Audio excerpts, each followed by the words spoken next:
বাইরে প্রচণ্ড গরম, বইছে অসহনীয় তাপমাত্রা, আর এতে বাড়ছে নানান ধরনের রোগ। এরই মধ্যে দেশের হাসপাতালগুলোতে প্রতিদিনই ভিড় করছেন চর্মরোগীরা। অসহ্য এই গরমে ঘামাচি ও ছত্রাকজনিত চর্মরোগ বেশি দেখা যাচ্ছে। ঘাম ও ভেজা শরীর ছত্রাক জন্মানোর অভয়ারণ্য হওয়ায় শরীরে বাসা বাঁধছে দাঁত, ছুলি ও ক্যান্ডিডিয়াসিস। স্বাভাবিক সময়ের তুলনায় গরমকালে কমপক্ষে 20 থেকে 30% বেড়েছে চর্মরোগে। চর্মরোগের প্রকার নিয়ে যদি বলতে হয়, ত্বকে বিভিন্ন ধরনের চর্মরোগ দেখা দিতে পারে। এই যেমন ব্রণ, খুব সাধারণ একটি চর্মরোগ ব্রণ, যা ত্বকের ছিদ্রে বাধার কারণে সৃষ্টি হয়। ডার্মাটাইটিস, এটি ত্বকের একটি প্রদাহ, এবং একজিমা, খুশকি এবং ফুসকুড়ির মতো অনেক ধরনের হতে পারে। একজিমা, এটোপিক ডার্মাটাইটিস নামেও পরিচিত এটি। একজিমা একটি দীর্ঘস্থায়ী ধরনের চর্মরোগ, যা বেশিরভাগই শিশুদের মধ্যে দেখা যায়, যেখানে ত্বকের একটি অংশ ফুলে যায়, লাল শুষ্ক ফাটল এবং চুলকায়।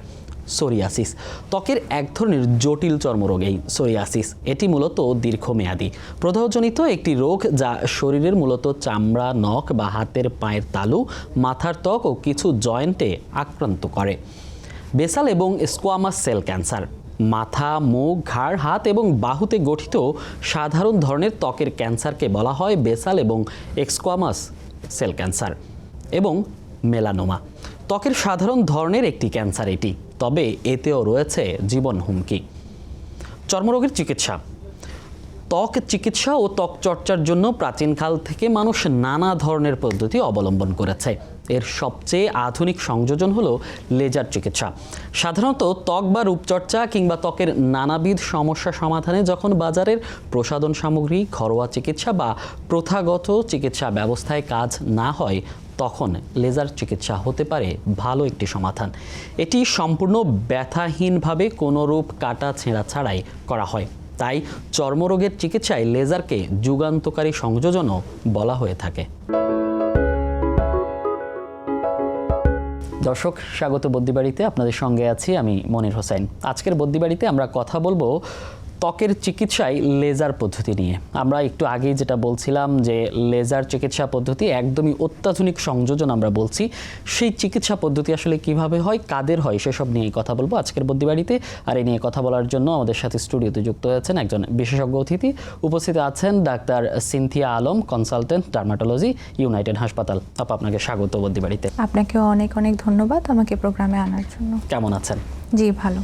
আমরা আজকের বিষয় ইতিমধ্যেই বলেছি যে আমরা লেজার চিকিৎসা পদ্ধতি নিয়ে কথা বলবো চর্মরোগে, এবং আমরা জানি চর্মরোগের বিভিন্ন প্রকার আছে। সেক্ষেত্রে কোন কোন ক্ষেত্রে আসলে লেজার প্রয়োগ করা হয়? লেজার, এটা আমি বলতে চাই বিভিন্ন চর্মরোগের বিভিন্ন উপসর্গ যখন দেখা যায় বা আমরা কোনো ধরনের, আমি যদি সংক্ষেপে বলি, সেক্ষেত্রে ধরেন স্কিনের কতগুলো রোগ আছে। হ্যাঁ, আপনি জানেন ব্রণের কথা। ব্রণ কিন্তু সব এজেই হতে পারে, যেমন টিনেজ থেকে শুরু করে অনেক এজেই হতে পারে। তো তাদের ক্ষেত্রে আমরা ওরাল মেডিকেশন দিচ্ছি। আমরা ওরাল মেডিকেশনের পাশাপাশি, ওরাল টপিক্যাল এইসব মেডিকেশনের পাশাপাশি দেখা যায় যখন এটা ঠিক হয়ে যায়, ব্রণের উপসর্গগুলো চলে যায়, তখন সেক্ষেত্রে কিছু ক্ষত বা দাগ বা গর্ত তৈরি হয়। সেক্ষেত্রে তখন আমরা লেজার প্রসিডিউরটা অ্যাপ্লাই করি। এক একজনের ক্ষেত্রে এক এক রকম সেটিংস লাগে, এটার ওয়েভলেন্থ আছে, এটা নির্দিষ্ট কিন্তু মাত্রা আছে। হ্যাঁ, নির্দিষ্ট মাত্রা এবং ওই পেশেন্টের জন্য উপযোগী, তখনই আমরা এটা অ্যাপ্লাই করি। এখন অনেকের ক্ষেত্রে প্রশ্ন থাকে যে এই লেজারটা আমি যখন ব্রণ থাকে তখনই কেন করব না। আমি বলবো ব্রণ থাকা অবস্থায় ওরাল মেডিকেশন দিয়ে আমরা ব্রণটাকে কমায় নিয়ে আসি। তার কারণ না হলে যে জায়গায় ব্রণ উঠে ক্ষত তৈরি হয়, সেটাতে আবার ব্রণ উঠলে ক্ষতটা আরও স্থায়ী হয়। তো ব্রণটা যখন সেরে যাবে তখনই আমরা গর্তের ট্রিটমেন্টের হিসেবে CO2 ফ্র্যাকশনাল লেজার করে থাকি। তখন আমরা রিফ সারফেসিং লেজার নামে পরিচিত যেটা, এটা করে থাকি।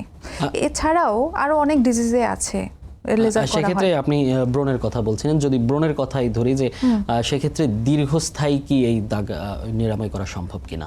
হ্যাঁ, সেক্ষেত্রে যে দাগটা হবে বা গর্তটা হবে, সেটা কিন্তু সেটিংসের মাধ্যমে, সেশনের মাধ্যমে এটা পার্মানেন্ট আপনার এটা সলিউশন সম্ভব। এটা সমাধানটা স্থায়ী। এই সমাধান স্থায়ী হিসেবেই আমরা মনে করি। পেশেন্টের ক্ষেত্রে দেখা যায় এটা একদিনে হবে না, কয়েকটা সেশনের পরে এটা স্থায়ী হবে। যে আমাদের সমাজে আরেকটা জিনিস দেখা যায় যে শ্বেত রোগী যারা আছেন হ্যাঁ। তাদের অনেক সময় অনেক সমস্যায় পড়তে হয়, তারা স্বাভাবিকভাবে চলাফেরা করতে পারে না, তাদের জন্য আসলে লেজার কতটা উপযোগী? শ্বেত রোগী আমাদের মেডিকেলের টার্মিনেশনে আমরা বলবো টার্মে এটা ভিটিলিগো। হ্যাঁ, ভিটিলিগো পেশেন্টদের ক্ষেত্রে কিন্তু লেজারের পাশাপাশি আমরা ওরাল কিছু মেডিকেশানে, নিউ স্টাডিতে ওরাল কিছু মেডিকেশন আছে, এটা দিই, টপিক্যাল কিছু মেডিকেশন দিই, তার সাথে সাথে আমরা এক্সাইমাল লেজার বলি, ন্যারো ব্যান্ড লেজার বলি। হ্যাঁ, এই লেজারগুলো দিলে তখন সিমালটেনাসলি যখন ওরাল মেডিকেশন প্লাস প্রসিডিওর বা লেজার কন্টিনিউয়াস প্রসেসে গেলে তখন দেখা যায় আস্তে আস্তে এই ভিটিলিগো বা শ্বেত রোগের যে উপসর্গগুলো, এই সাদা জায়গাগুলো দেখা যায় অন্যান্য পাশের স্কিনের সাথে মানে একই রকম কালার হয়ে যায়। এক্ষেত্রেও যদি আপনাকে একই প্রশ্ন করি যে এটা কি একেবারেই নিরাময় সম্ভব নাকি আবার ধাপে ধাপে লেজার নিতে হয়? এটা বলা যাবে না যে একেবারেই নিরাময় সম্ভব, এটা দেখা আবার আসতে পারে, অনেকের ক্ষেত্রে আসে, অনেকের ক্ষেত্রে নাও আসতে পারে। এটার পিছনে আরও অনেক ধরনের কজোলজি আছে। হ্যাঁ, তো যাদের ক্ষেত্রে আমরা ট্রিটমেন্টটা করি তাদেরকে মেইনলি আমরা এভাবেই বলে থাকি যে ন্যারোব্যান্ড থেরাপি প্লাস হচ্ছে ওরাল মেডিকেশন এবং টপিক্যাল মেডিকেশনের পাশাপাশি কিছু আমাদের লাইফস্টাইল মডিফিকেশান, এগুলো করলে এটা কমায় রাখা বা এটা থেকে প্রতিরোধ করা সম্ভব, বলতে হচ্ছে কমায় রাখা সম্ভব, কন্ট্রোল করা পসিবল। চর্মরোগের আমরা আরেকটা প্রকার জানি সোরিয়াসিস। জি। সেই সোরিয়াসিসের ক্ষেত্রে আসলে কতটুকু সুস্থ হওয়ার সম্ভাবনা আছে? সোরিয়াসিস, হ্যাঁ আপনি খুবই ভালো একটা কোশ্চেন করেছেন। সোরিয়াসিস আমাদের দেশে দেখা যায় আমার চেম্বারে ম্যাক্সিমাম পেশেন্টই থাকে সোরিয়াসিসের। এটা কিন্তু যে কোনো বয়সে হতে পারে, ছোট বাচ্চা থেকে শুরু করে বয়স্ক পর্যন্ত এই রোগটা থাকতে পারে। এটা নিরাময় সম্ভব বলতে এটা টোটালি কিওর পসিবল না, এটা কখনো আসে কখনো যায়, মানে আমরা এটা কমায় রাখতে পারি বা এটা যাতে না আসে সেজন্য যে কাজগুলো করা উচিত সেটা করতে পারি।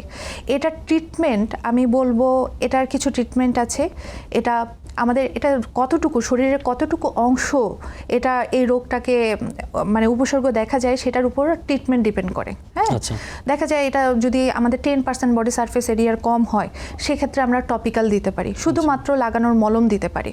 কিন্তু এটা যদি 10 থেকে 30%-এর বেশি হয় সেক্ষেত্রে তখন ওরাল মেডিকেশন, কিছু মেডিসিন খেতে হয়। এই মেডিসিনগুলো খাওয়ার আগেও কিন্তু আমরা অন্যান্য মেডিসিন চলছে কিনা বা অন্যান্য কোনো মেডিসিনের সাথে কোনো ড্রাগ ইন্টারেকশন আছে কিনা সেগুলো আমরা দেখে এই রোগটা জন্য আমরা এই মেডিসিনগুলো দেই।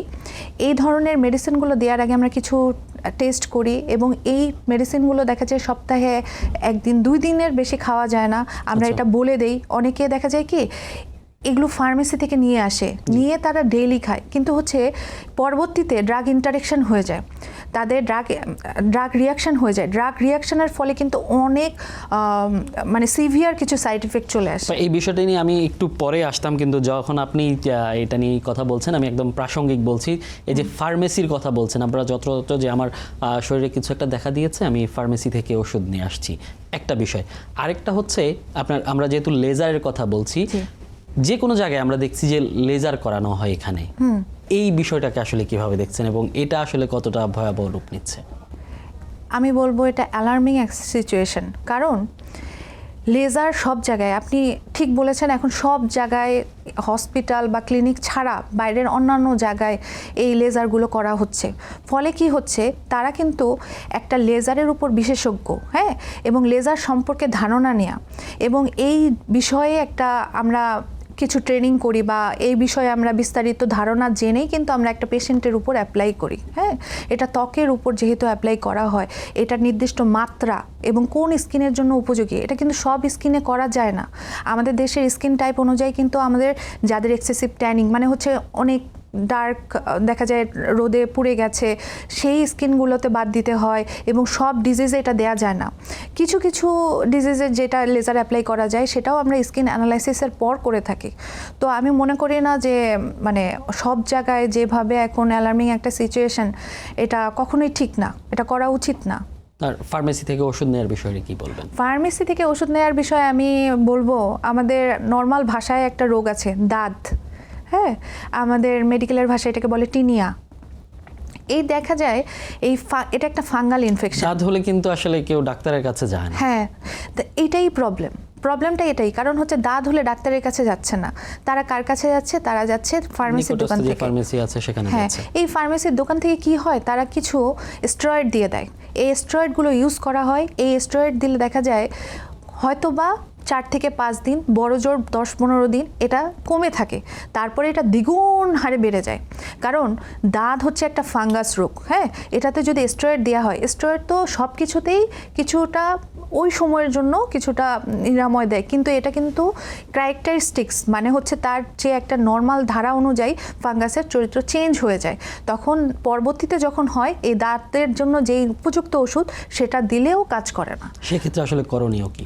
তখন এটা প্রথমেই আমার কাছে যেই রোগীগুলো আসে এই কন্ডিশন, অনেকে দেখা যায় অনলাইন থেকে কিছু কিনে নিয়ে আসে। জি। গ্যাকোজিমা টাইপের কিছু মেডিসিন দেখা যায় অনলাইনে, গুগলে সার্চ দিলে পাওয়া যায়, বা অনেকে এটা বলে এই সোশ্যাল মিডিয়াতে।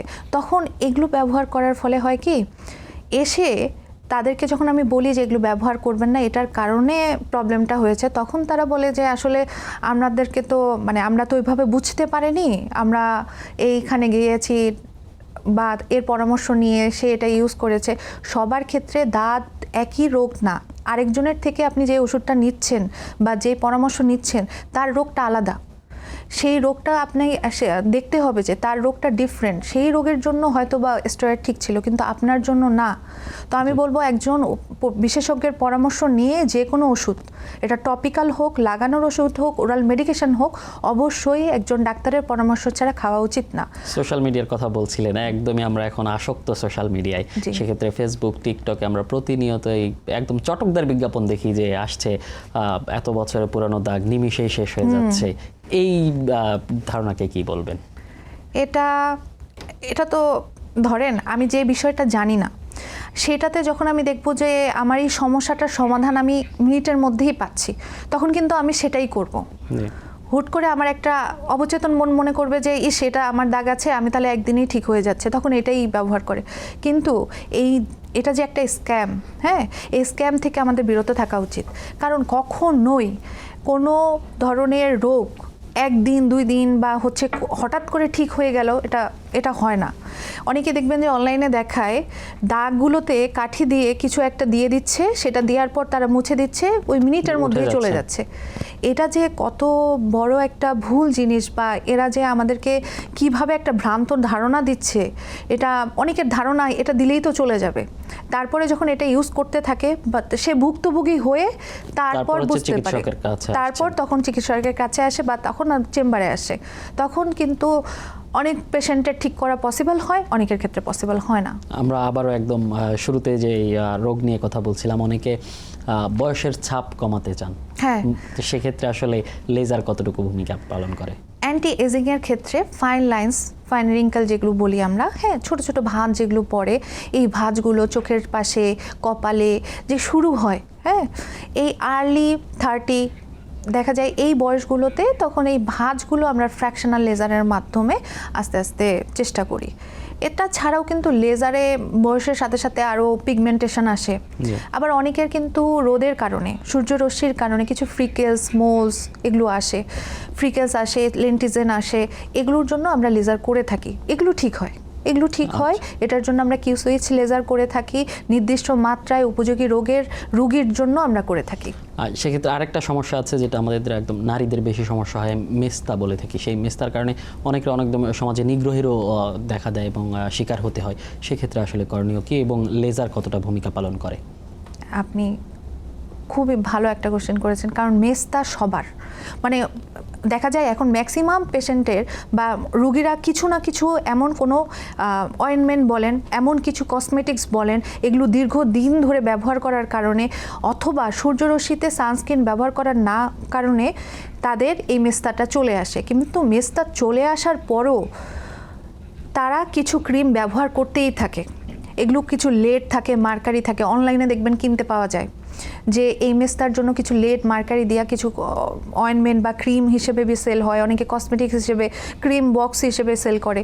এগুলোতে কি হয়, একটা সময় পর্যন্ত দেখা যায় আপনার ফেসটা একদম ক্লিন হয়ে যাচ্ছে, গ্লাস স্কিন হয়ে যাচ্ছে, কিন্তু ভুলটা তখনই হয়, লেয়ারটাকে নষ্ট করে দেয়।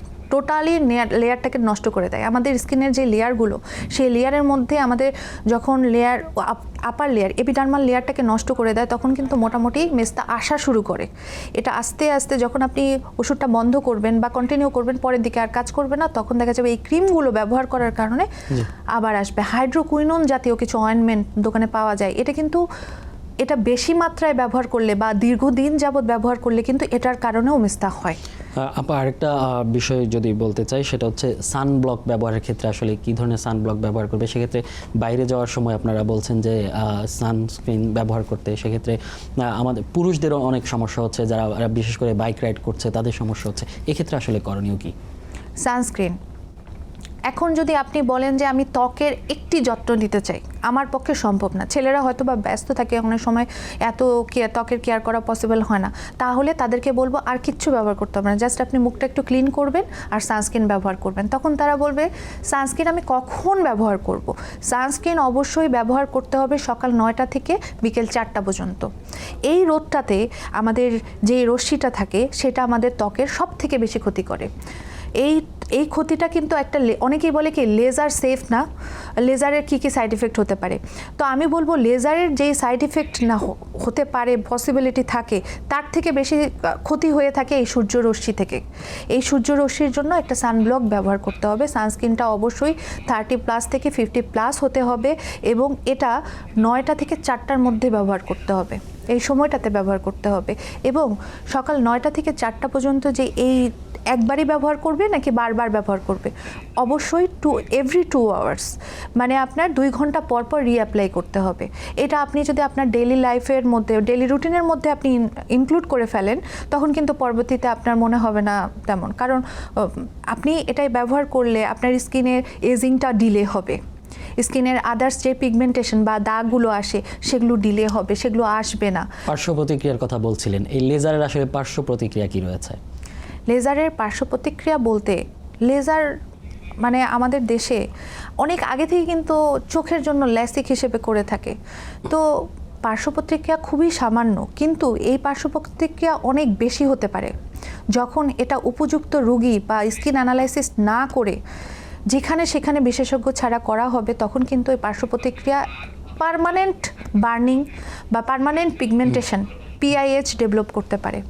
তো এই দাগগুলো একদম স্থায়ী হয়ে যায়, তখন দেখা যায় পরবর্তীতে অন্য কিছুতে এই দাগগুলো যেতে চায় না। তো অবশ্যই লেজার করার আগে পার্শ্ব প্রতিক্রিয়ার মধ্যে আমি বলবো, হয়তো বা যখন আমরা লেজার করি ওই ইমিডিয়েট রিয়াকশনের মধ্যে একটু রেডনেস থাকতে পারে, একটু বার্নিং সেন্সেশন থাকতে পারে, আমরা আস্তে আস্তে এটা ঠিক হয়ে যায়। যদি এই যে লেজার শুনলে আমরা মনে করি অনেক ব্যয়বহুল চিকিৎসা, সেক্ষেত্রে আসলে খরচের বিষয়টা যদি আসি, খরচের বিষয়, লেজার ট্রিটমেন্ট বলতে কি অনেকের ক্ষেত্রে দেখবেন আমরা যখন ব্রণের দাগের জন্য করছি এটা এক ধরনের খরচ, আবার হেয়ার রিমুভালের ক্ষেত্রে করছি, লেজার দিয়ে যে হেয়ার কিছু অবাঞ্ছিত লোম হয় সেগুলো রিমুভ করা হয়, হ্যাঁ সেই আরেক ধরনের খরচ হয়ে থাকে। এটা সেশনের উপর ডিপেন্ড করে কয়টা সেশন নিচ্ছে, কিন্তু অবশ্যই আমি বলবো না যে এটা আমাদের মিডল ক্লাস বা আমাদের নাগালের বাইরে, অবশ্যই না, এটা আমাদের নাগালের মধ্যেই। আপনি চাইলে এটা করতে পারেন। ট্রিটমেন্টটা এক একজনের ক্ষেত্রে এক এক রকম হয়ে থাকে, সেশনের উপর ডিপেন্ড করে, অনেকের 2টাতে ঠিক হতে পারে, অনেকের 8টাতে ঠিক হতে পারে, অনেকের 12টা লাগতে পারে, কিন্তু এটা সাধ্যের মধ্যে। আমরা একদমই শেষ দিকে চলে এসেছি প্রোগ্রামের। আপনার কাছে সবশেষ যদি জানতে চাই, 2টা প্রশ্ন জানতে চাইবো। সেটা হচ্ছে, এতক্ষণ আমরা চর্মরোগ নিয়ে কথা বলছি, চর্মরোগ যাদের হবে তাদের আসলে লাইফস্টাইলটা কেমন হবে, একটা প্রশ্ন। আরেকটা হচ্ছে, আমরা যারা সুস্থ আছি চর্মরোগ না হওয়ার জন্য কী ধরনের সচেতনতার প্রয়োজন? আমাদের চর্মরোগ যাতে না হয় সেটার জন্য অবশ্যই কিছু জিনিস মেনটেন করতে হবে। ত্বককে পরিষ্কার পরিচ্ছন্ন রাখতে হবে, পার্সোনাল হাইজিন মেনটেন করা খুবই ইম্পর্টেন্ট। এই গরমের সময়ে অনেকেই দেখা যায় পার্সোনাল হাইজিন মেনটেন করতে পারে না, তাদের ক্ষেত্রে কিছু ধরনের রোগ হতে পারে, ত্বকের রোগ হতে পারে। আবার ডেইলি লাইফে আপনি আপনার রুটিনে অবশ্যই মাস্ট ইনক্লুড করবেন হচ্ছে সানস্ক্রিন, তারপরে প্রচুর পরিমাণে পানি খাবেন, এবং ডেইলি লাইফ আপনার স্লিপ প্যাটার্ন চেঞ্জ করতে হবে। স্লিপ প্যাটার্ন অনেকের চেঞ্জ হয়ে গেছে, এখন দেখবেন যে স্লিপ প্যাটার্ন বলতে কি অনেকেই রাত করে ঘুমায় বা ভোরের দিকে ঘুমাতে যায়, কিন্তু আমাদের নর্মালি আমরা যখন ঘুমটা দরকার হয় 12টা থেকে 2টার মধ্যে বা 11টা থেকে 2টার মধ্যে আমাদের মেলাটোনিন হরমোন রিলিজ হয়, যেটা করে আমাদের স্কিনটাকে রিপেয়ার করে। যেটা পরের দিকে যখন কেউ ঘুমাচ্ছে, ভোরে ঘুমাচ্ছে, তখন সেটা কিন্তু মেলাটোনিন সেইভাবে রিলিজ হয় না, তখন কর্টিসল রিলিজ হয়। তো কর্টিসল আমাদের আরও বেশি অ্যাংজাইটি, স্ট্রেস, এগুলো স্ট্রেস হরমোন হিসেবে তখন পরিচিত। এটা ত্বকের ক্ষতি হয়, এজিংটা খুব তাড়াতাড়ি হয়। তো ডেলি রুটিনের মধ্যে আমি বলবো লাইফস্টাইল মডিফিকেশান খুবই দরকার। প্রচুর পানি খেতে হবে এবং অবশ্যই সানস্ক্রিন ইউজ করতে হবে, আপনার স্লিপ প্যাটার্ন চেঞ্জ করতে হবে, টাইমিং চেঞ্জ করতে হবে এবং সুষম খাদ্য খেতে হবে, ব্যালেন্স ডায়েট মেনটেন করতে হবে। এটাই। অসংখ্য ধন্যবাদ আপনাকে আমাদের বদ্যিবাড়িতে উপস্থিত হয়ে আমাদের পরামর্শ দেওয়ার জন্য। আপনাকে অনেক অনেক ধন্যবাদ, বদ্যিবাড়িকেও অনেক ধন্যবাদ। দর্শক, আজকের বদ্যিবাড়ি এই পর্যন্তই। পরবর্তীতে দেখা হবে অন্য কোনো বিষয় নিয়ে, অন্য কোনো অতিথি নিয়ে। ততক্ষণ ভালো থাকুন, সুস্থ থাকুন আর সঙ্গে থাকুন সময়ের।